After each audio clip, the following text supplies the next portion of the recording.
자, 우리 신명기 말씀을 오후마다 함께 살펴보고 있는데요. 신명기 어떤 말씀이죠? 이제 40년 광야 생활을 마치고 요단강 건너 가나안으로 들어가기 바로 전, 요단강을 건너기 전 모압 평지에서 모세가 마지막으로 설교하는 것, 이 신명기 말씀이에요. 그러니까 광야 40년 동안 주셨던 말씀에 말하자면 정리, 그리고 재확인, 그런 의미를 갖고 있는 것이죠. 이제 앞으로 가나안에 들어가 살 때에 이제 공동체를 형성하면서 살 것 아닙니까? 광야 40년 동안 그렇게 훈련을 해왔지만 이제는 정착해서 그곳 살 것인데, 사람들이 모여 살면 규칙이 필요하죠. 또 서로의 평안과 안녕을 위해서 규칙이 필요하고 또 그 규칙을 잘 지켜야 하는 것입니다. 율법은 보통 제사와 관련된 율법, 그리고 생활과 관련된 율법, 이렇게 두 가지로 나누거든요. 제의법, 도덕법, 뭐 그렇게 부르기도 하는데요. 우리는 그 제사와 관련된, 그러니 보다 직접적인 신앙생활과 관련된 율법은 좀 중요하게 여기지만, 이 생활과 관련된 율법은 중요하긴 하나 그만큼 중요하게 생각하지는 않는 경향이 있는 거예요. 그러나 그렇지 않죠. 하나님께 내가 어떻게 제사를 드리는가, 이 제사법도 중요하지만 내가 사람들 사이에 어떻게 관계를 맺고 살아가야 하느냐, 이 생활법, 도덕법도 너무너무 중요한 거예요. 자, 출애굽기의 예를 들어보면 그것이 더 분명해지는데요. 자, 출애굽기 하면 어떤 생각이 납니까? 어떤 영상이 떠오르나요? 이집트의 왕자라는 애니메이션, 또는 또 오래된 분들은 죄송합니다, 오래된 분이라고 그러면 안 되는데 10개가 생각나시는 분도 계시죠. 10개, 지금 보면 굉장히 촌스러운 그런 영화 특수 효과인데 지금 만들면 훨씬 더 그럴듯하게 만들 텐데, 그렇죠. 또 그때 또 얼마나 그걸 감격 깊었습니까? 지팡이가 뱀으로 변하면서 저거 봐라고 그러면서 깜짝 놀라면서 보기도 했었는데, 자, 출애굽기를 생각하면 이집트 왕자나 이런 뭐 10개 같은 출애굽 과정의 그 스펙타클한 광경들이 떠오르기 쉬운데, 그런 장면은 15장으로 끝나요. 출애굽기 총 40장 중에 그 영화 같은 장면은 15장에서 끝나고, 나머지는 하나님께서 우리가 지켜야 될 규칙, 특별히 성막을 제작하는 이런 내용들로 가득 차 있어요. 이제 20장부터 본격적으로 규율 혹은 말씀을 주시기 시작하는데, 출애굽기의 경우 20장 시작하면서 10계명을 주세요. 10계명은 모든 율법의 말하자면 헌법과 같은 거잖아요. 기본 교육이고 원리 원칙이잖아요. 10계명을 공포하신 후에 그 다음 하나님이 선포하신 규례의 내용들은 뭘까? 출애굽기 21장에 보면 히브리 종에 관한 규례에서 뚫린 기 아시죠? 뚫린 기. 어떤 사람이 종이 되었는데 내가 종이 되는 게 너무 좋아, 그래서 그 집에서 계속 종이 되고 싶으면 귀를 뚫러서 그 표를 하는 것, 그 내용이 나오고, 그 다음으로는 사람에게 상해를 입혔을 때는 어떻게 해야 되느냐, 이게 대표적인 말씀이 눈에는 눈, 이에는 이. 그 다음으로 다른 사람의 재산을 침해했을 때는 어떻게 되는가, 어떻게 보상해야 되는가, 그런 보상에 대한 규정, 또 이방 나그네나 가난한 자들을 어떻게 처우해야 하는가, 그런 내용들이 이어진다는 거예요. 그러니까 출애굽기 말씀을 통해서 이스라엘의 출애굽 행로를 쫓아가고 시내산에서 말씀을 받고 이어지는 율법을 받는 이 순서대로 그대로 밟아가면 10계명 후에 가장 먼저 주신 말씀이 뭐예요? 인간들 사이에서 어떻게 생활해야 되느냐, 다른 사람의 생명과 재산을 보호해주는 그런 말씀이 가장 먼저 나온다는 거예요. 좀 의외죠.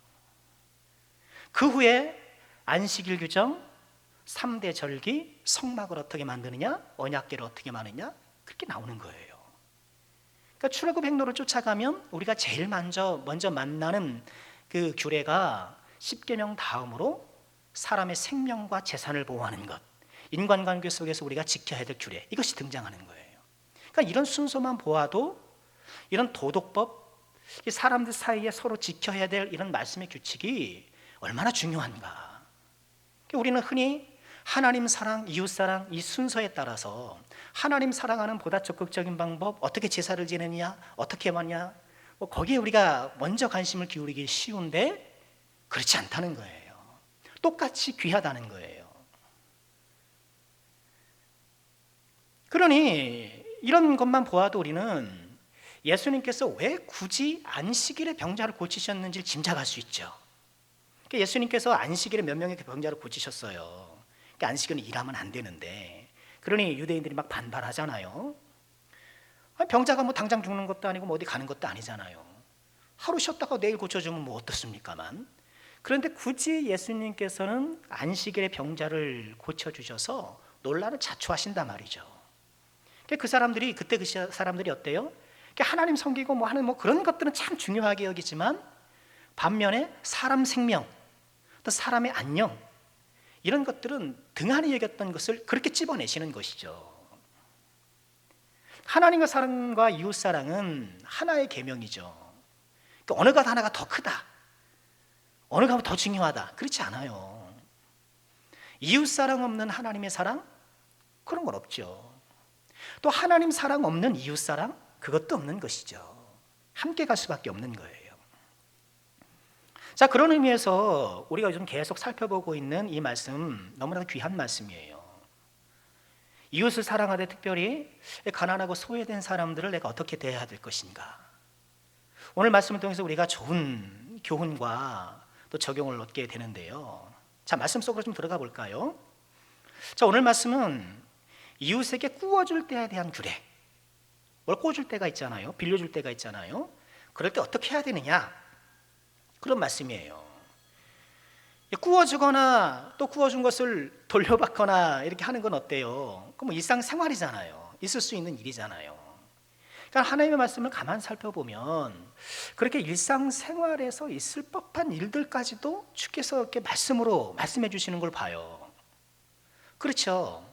그러니까 이스라엘 백성들이 먹는 것, 그러니까 뭘 먹어야 되고 뭘 먹지 말아야 되느냐, 먹는 것에 대한 말씀도 있고, 또 지난주 살펴본 것처럼 화장실을 어떻게 이용해야 되느냐, 화장실을 어떻게 이용해야 되느냐, 그런 얘기도 하시고, 일을 어떻게 해야 되느냐, 7일 중에 하루는 쉬어라, 그런 말씀도 하시고, 또 그런 것처럼 꾸어주고 대받고 하는 이런 일상생활 속에 이 말씀을 어떻게 지켜야 하느냐, 그런 말씀을 하신다는 거예요. 그러니까 거듭 우리가 좀 기억해야 될 것은, 우리가 말씀대로 산다고 하는 것은 다만 교회 안에서, 오늘 하루 우리가 아침부터 저녁 오후까지 이렇게 섬기잖아요. 교회 안에서 내가 지켜야 될 그런 말씀의 원리도 중요하지만, 교회 밖에 나가서 내가 일상생활 가운데 지켜야 되는 말씀, 너무너무 중요하다는 거예요. 자, 오늘 말씀이 우리에게 교환한 것은 무엇일까요? 첫 번째는요, 이웃을 존중하라는 거예요. 이웃을 존중하라. 특별히 나에게 돈이 됐든 물건이 됐든 빌려간 사람도 존중해야 한다는 거예요. 자, 내용 보실까요? 10절 보실까요? 내 이웃에게 무엇을 구워줄 때 너는 그의 집에 들어가서 전당물을 취하지 말고, 너는 밖에 서 있고 내게 꾸는 자가 전당물을 밖으로 가지고 나와서 내게 줄 것이며, 이렇게 얘기를 해요. 어떻게 하라고요? 널 구워줬어요. 구워줬으면 담보물을 내가 잡을 수 있잖아요. 그러니 전당물을 취하는 것 자체는 허용을 해주세요. 전당물을 잡도록 하는 이유가 뭘까요? 왜 담보를 해요? 은행에서 돈 빌려보셨을 거 아니에요, 그죠? 그러면 뭐가 있어요? 담보가 있어야 빌려줄 것 아닙니까? 담보가 있어야 책임감 있게 채무를 감당하는 거예요. 담보를 갖는다라는 거는 책임감 있게 그것을 갚으라는 얘기인 거예요. 그러니 전당물을 취하는 것은 허용해요. 즉 하나님께서는 가난한 자를 배려하시기도 하지만 가난한 자가 성실하게 채무를 감당할 것도 말씀하시는 거예요. 여기엔 그게 담겨 있죠. 가난한 자가 무책임해도 되는 것은 아니에요. 내가 가난하니까 나는 좀 지금 이 사회에서 내가 지금 그 약한 상황에 있으니까 나는 그런 좀 이렇게 책임을 좀 덜 져도 돼라는 것은 아니라는 거예요. 가난이 무책임의 이유가 되어서 좀 얼마나 좀 어렵고 힘들겠습니까마는 그렇다고 인생을 낭비해서는 안 된다는 거예요. 자, 전당물을 취할 수 있도록 허락은 하셨으나 어떻게 말씀하셔요? 그 집에 들어가서 내가 전당물을 가져오지는 말라 그러세요. 전당물을 얻어야 돼요. 내가 한 100만 원을 꿔줬어요. 전당물을 잡아야겠어요. 그러니까 내 집에 딱 들어가서 그 집에 들어가서 그에 상응하는 팁이든 내가 원하는 거로 이렇게 가져오지 말라는 거예요. 어떻게 해요? 너는 밖에 있고 내게 꾸는 자가 전당물을 밖으로 가지고 나와서 내게 줘라, 이렇게 얘기를 해요. 그러니 굉장히 구체적으로 말씀하시죠. 너는 밖에 있고 꾸는 사람이 들어가서 전당물을 가져와서 너에게 줘라, 이렇게 아주 구체적으로 지시하는데, 아무리 채권자라도 채무자의 집에 함부로 들어가서는 안 된다는 거예요. 함부로 들어가서, 세상 사람들은 어떤지 몰라도 하나님의 백성은 이른바 채권자라고 갑질해서는 안 된다는 거예요. 그를 존중해 줘야 된다는 것이죠. 채권 채무 관계뿐이겠습니까? 하나님의 사람들이 인간관계 속에서 자연스럽게 형성되는 갑을관계, 살다 보면 갑을관계가 형성되잖아요. 그럴 때에 내가 갑에 위치한다고 해서 갑질하면 안 돼요. 소위 말해서 갑질하는 사람이 되어서는 안 돼요. 이 세상 뭐 갑질하는 맛으로 살아가잖아요, 그죠? 갑질이 맛있죠, 하고, 그죠? 세상 사람들은 갑질하는 맛으로 살아가는지 모르지만 우리 하나님의 사람들은 그래서는 안 된다는 거예요. 내가 척견자라 해서, 또는 내가 지위가 높다고 해서, 내가 경제적 형편이 더 낫다고 해서, 나이가 더 많다고 해서, 혹은 기타 등등 내가 상대방보다 더 우위에 있다고 해서 뭔가 우위를 이용한 어떤 일을 하려고 해서는 안 된다는 거예요. 외국인 노동자라고, 또는 합청업체라고, 이런 갑질은 하나님께서 정말 기뻐하시지 않는 거예요. 우리 크리스찬들은 그러면 안 되죠. 아유, 목사님 맨날 교회만 있어서 모르시네. 신사적으로 대해봐요, 다 만만한 줄 알지. 그렇죠? 사람 좋게 해봐요, 다 호구인 줄 알아요. 그렇다 하더라도 우리 뭔가 정당한 요구를 정중하게 할 수도 있잖아요. 우리의 태도나 이런 요구를 하는 바에 있어서도 크리스찬다움을 잊지 말아야 되겠죠. 자, 계속해서 말씀 보실까요? 이 12절 보실까요? 그가 가난한 자이면 너는 그의 전당물을 가지고 자지 말고 해질 때 그 전당물을 반드시 그에게 돌려줄 것이라. 전당물을 가져가요. 그런데 그 사람이 너무너무 가난해서 13절을 보니, 또 이어지는 말씀을 보니까 그 전당 잡힐 게 자기 옷밖에 없는 거예요. 옷밖에 없어요. 그런데 그 옷을, 전당을 잡다 하더라도 해가 지기 전엔 돌려주라는 거예요. 해가 지기 전에는. 웬 옷인가 했는데, 오늘날에야 뭐 옷은 흔하잖아요. 그렇죠. 뭐 어디 가면 무슨 시장 한다면서 무슨 뭐 한다면서 옷 잔뜩 올려놓고 그냥 아무도 안 가져가요, 보니까. 먼저 교회에서도 그 달란트 시장이 아니라 뭐죠? 갑자기 생각이 안 나네. 바자회? 그죠? 바자회 또 옷 걸어놔봐야 좋은 거 쏙쏙 빼가고 매 걸려요, 매. 그렇죠? 먼저 좋은 거는 벌써 다 선점하고 막 그래가지고 뭐 맨날 걸리고 막 그러는 경우가 있더라고요. 옷 쳐다도 안 봐요. 그러나 고대사회는 그렇지 않죠. 다 손으로 만들어야 되고 옷이 귀해요. 대부분 평범한 사람들은 평생에 옷을 한 벌 혹은 두 벌 정도로 사는 거예요. 옷이 귀해요. 성경 보면 옷을 훔치거나 뭐 그런 내용이 많잖아요. 아이성 전투에서 여호수아가 패배했을 때도 누가 그랬어요? 이 하간이라는 사람이 은도 감추고 금도 감추고 또 뭐요? 신할산 외투, 모피코트 아주 좋은 외투를 이렇게 감춰놓은 거예요. 그러다 그게 발각돼 가지고 크게 화를 당하잖아요. 엘리사의 산 게하시도 마찬가지잖아요. 나아만 장군에도 쫓아가가지고 은 1달란트와 옷 2벌을 받아오잖아요. 옷을 받아오나 하는데 그렇게 옷이 귀한 거예요. 그러니까 요즘으로 치면 적어도 자동차 1대 정도 가치, 그렇게 비싼 거예요. 오늘 말씀의 규례는 전당물로 옷을 취할 수는 있지만 해가 지면 갖다 주라는 거예요. 왜? 그 옷조차 없으면 추운 밤에 그 사람이 벌벌벌벌 떨면서 힘들게 잘 거 아니라는 거예요. 그렇게 하지 말라는 거예요. 그에게 있는 유일한 그 재산을 내가 아무리 채권자라 하더라도 그것을 전당 잡아서 그 사람이 괴롭고 힘들도록 하지는 말라라는 거예요. 전당물을 취할 수는 있지만 그 사람의 생존과 직결된, 그 사람에게는 없어서는 안 될 그것까지 전당 잡아서는 안 된다는 거예요. 이와 비슷한 말씀이 6절에도 있어요. 6절 보실까요? 사람이 맷돌이나 그 윗짝을 전당 잡지 말지니 이는 그 생명을 전당 잡음이라. 맷돌이 있어야, 그렇죠? 맷돌이 있어야 갈아 먹을 것 아닙니까? 그게 있어야 곡물을 먹을 거 아니에요. 근데 그것을 뺏어버리면 먹을 수가 없는 거예요. 그 사람의 유일한 재산, 특히 생존과 직결된 물건은 전당 잡지 말라. 내가 채권자라 하더라도 넘지 못할 선이 있는 거예요. 함부로 들어가거나 최소한의 생존 수단까지 내가 강탈해서 회복 불가능한 상태를 만들거나 이래서는 안 된다는 거예요. 상황은 좀 다를 수 있으나 이전에 보면 그런 경우가 있었잖아요. TV 보면 또 공장에서 시위를 할 때 그것을 진압하면서 어떻게 해요? 전기 끊고 물 끊고 음식 반입되지 못하도록 다 차단하고 이렇게 시위 진압을 하고 있었잖아요. 그러면 안 된다는 거예요. 성경적 정신에 따르면 그래서는 안 돼요. 아무리 그것이 급하고 아무리 그러더라도 사람의 목숨이 왔다 갔다 하는 상황에서 그런 일들을 하면 안 된다는 거예요. 성경적 정신을 모르는 것이죠.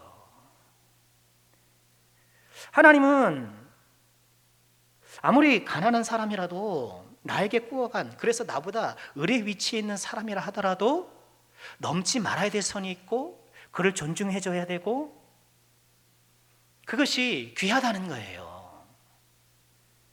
남보다도 조금이라도 더 좋은 것이 있으면 의스되기 쉬운 이 세상에서 우리 정말 그리스도인들은 모든 사람을 존중하는 그야말로 젠틀맨 같은 사람들이 돼야 된다는 거예요. 이웃을 존중해라. 아무리 내가 합당한 권리가 있더라도 넘지 말아야 될 선이 있다. 우리 각자의 삶에서 어떤 것인지를 한번 헤아려 보셔요. 자, 이렇게 행하는 것을 하나님은 뭐라 그러세요? 이런 것이 하나님 앞에서 공의로운 것이다. 이렇게 칭찬하죠. 13절 보실까요? 해질 때에 그 전당물을 반드시 그에게 돌려줄 것이라. 그리하면 그가 그 옷을 입고 자며 너를 위하여 축복하리니 그 일이 내 하나님 여호와 앞에서 내 공의로움이 되리라. 공의로운 사람, 의로운 사람이라는 거예요. 그런 사람이.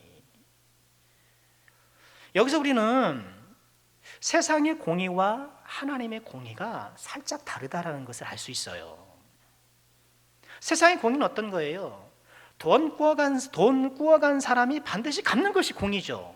그렇죠. 우리는 그래요. 돈을 꾸어간 사람이 갚는 게 공의지.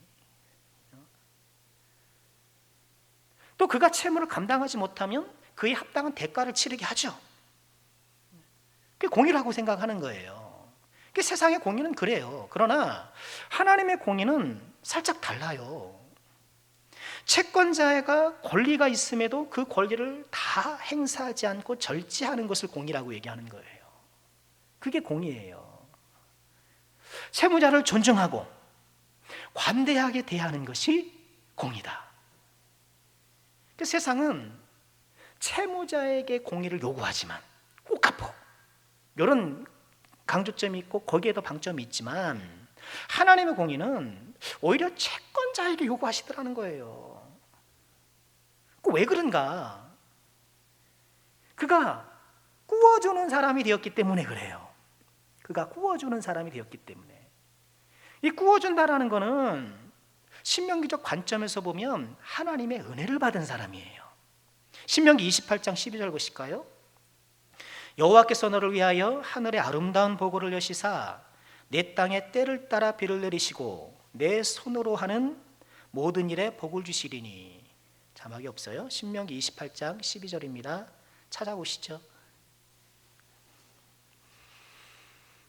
신명기 28장 12절입니다. 여호와께서 너를 위하여 하늘의 아름다운 보고를 여시사 내 땅에 때를 따라 비를 내리시고 내 손으로 하는 모든 일에 복을 주시리니 내가 많은 민족에게 구워줄지라도 너는 꾸지 아니할 것이라. 구운다라는 게 뭐예요? 그 사람이 좀 구워줄 수 있는 상황이 되었다라는 것은 하나님의 은혜를 받았다는 증거예요. 그러니까 구워준 사람에게 공의를 요구하는 것은 네가 받은 은혜를 다른 사람에게 베풀어 주라는 거예요. 심지어 하나님은 어때요? 면제년을 두셨잖아요. 면제년. 이게 이스라엘의 독특한 제도예요. 면제년과 희년. 면제년이 있어서 돈을 구워준 사람이, 돈을 빌려간 사람이 갚지 못한다 하더라도 면제년이 되면 그걸 탕감해 주라 그랬거든요. 그러니 이게 잘 지켜졌겠어요? 안 지켜졌겠어요? 신년이 되면 49년에서 50년이 돼서 신년이 되면 모든 소유가 원위치로 돌아가요. 모든 소유가 원위치로 돌아가요. 그간의 모든 거래가 무효화되고 원위치로 돌아간단 말이에요. 그걸 지켰겠어요? 안 지켰겠어요? 안 지켰어요. 우리 같으면 지킬 수 있겠어요? 못 지키겠어요? 예? 그때 없기를 다행이다. 어휴, 그냥 가슴을 쓸어내려요. 기가 막힌 거예요. 그러니 일반적으로 이게 믿음이 없으면 지킬 수가 없는 거예요. 믿음이 없으면 다 면제해줘라. 신년도라 하면 다 원위치 시켜라. 믿음 없으면 불가능한 일이에요. 자, 지금 하나님께서 채권자에게 공의를 요구하시는 건 그가 하나님의 은혜를 받은 사람이기 때문에 은혜를 베풀라는 것이고요. 또 이 은혜라는 거, 이 빚이라는 단어는, 빚은 성경적인 조명에 보면 우리 죄와 빚이 같은 단어예요. 우리 죄를 용서해 주신다는 것은 우리의 빚을 탕감해 주는 것과 같은 의미인 거예요. 하나님께서는 다만 인간관계 속에서 꾸어주는 자가 되는 것이 아니라 은혜 베푸는 자가 되기를 원하시는 거예요. 하나님이 나에게 남보다 더 주신 것이 있다면 그것은 베풀라고 주신 거예요. 다른 사람보다 지혜나 지식이나 물질이나 재능이나 기술이나 시간이나 뭔가 하나님께서 나에게 더 많은 걸 주셨다면 좋은 일에 쓰라고 주신 거예요. 자, 그러면 우리는 실제 생활 가운데 어떻게 해야 되나? 아이고, 빌린 거 못 받게 생겼네. 우리 목사님 말씀 듣고 나니까 아이고, 빌린 돈 못 받게 생겼다 그러면서 낙심하실 것 같아서 자, 그럼 우리 실제 생활 가운데 이 구워주고 받는 것들을 좀 어떻게 좀 적용해야 될까? 실제적인 적용을 좀 살펴볼게요.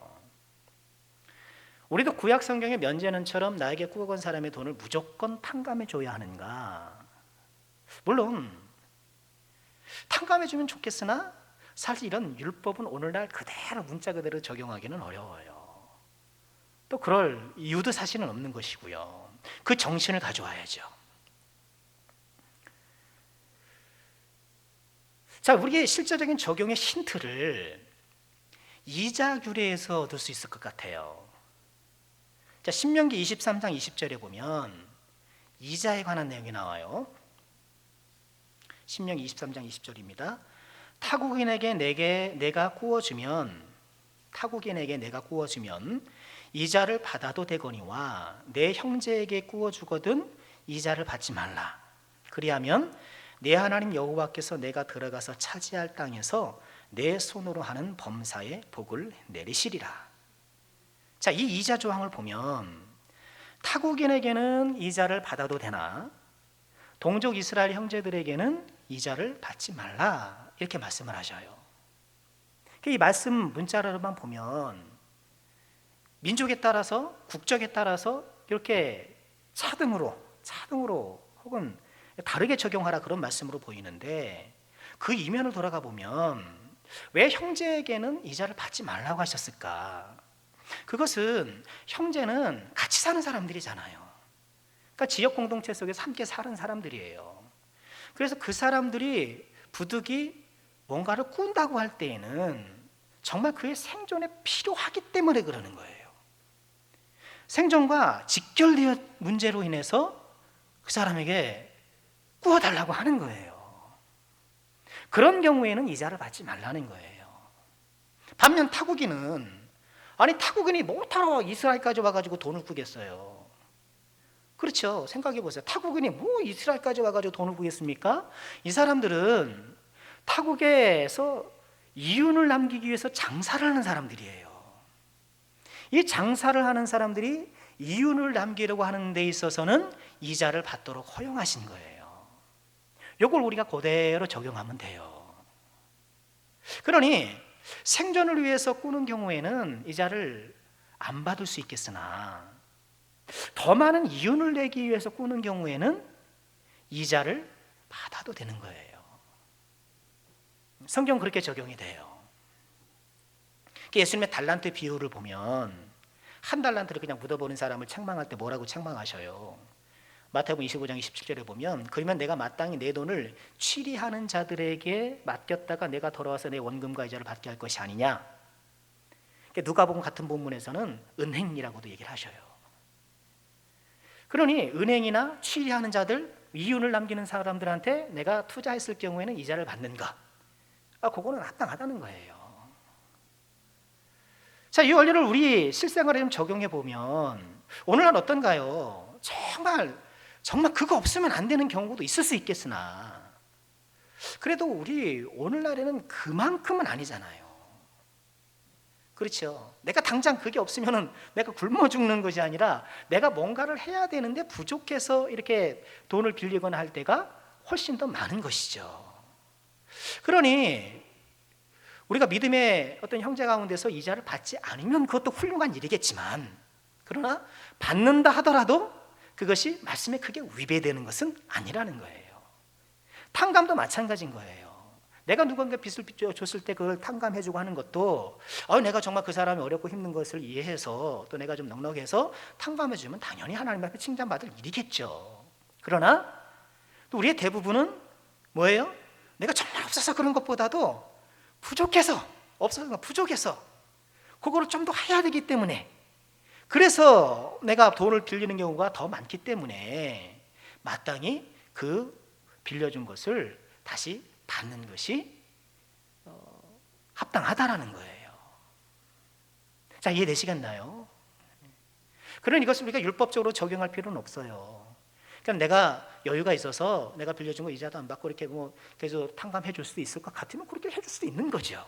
그러나 아주 특별하고도 아주 생기에 직결된 경우가 아니라면 이자나 원금을 다 받아도 무방한 거예요. 이제 좀 마음이 놓이시나요? 어휴, 되찾았다. 괜찮아요. 그런 거예요.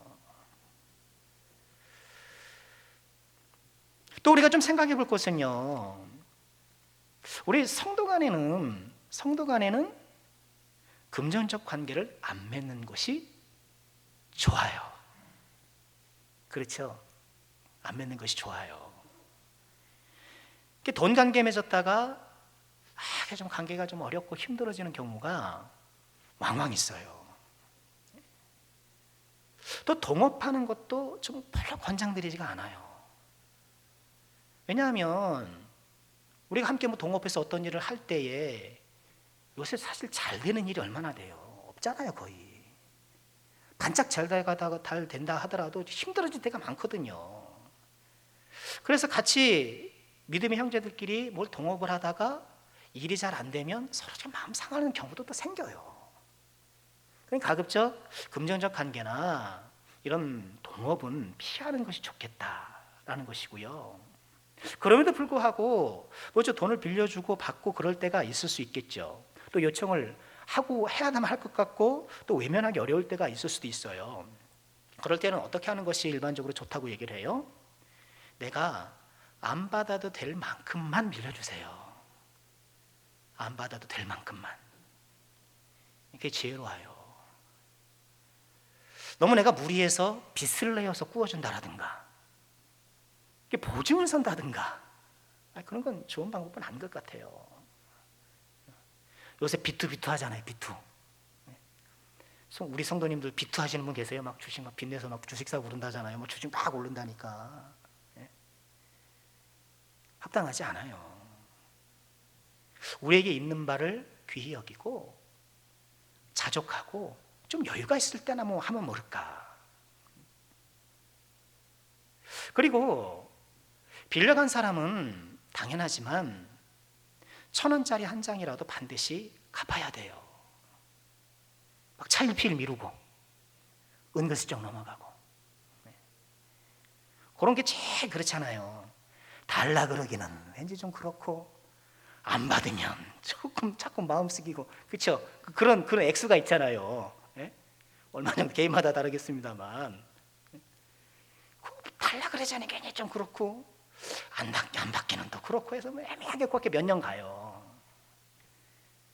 내가 빌려놓고 돈을 잘 갚아야 돼요. 성실하게. 교회 내에서 서로 돈 주고 돈 빌려주고 돈 빌려받고 이런 관계를 했는데 돈도 안 갚고 그죠? 막 나와서 뭐 특성하고 찬양한다 그래 봐. 저 인간 내 돈이나 갚지. 무슨 찬양이야 내 돈이나 갚지. 은혜가 뚝 떨어지는 거죠.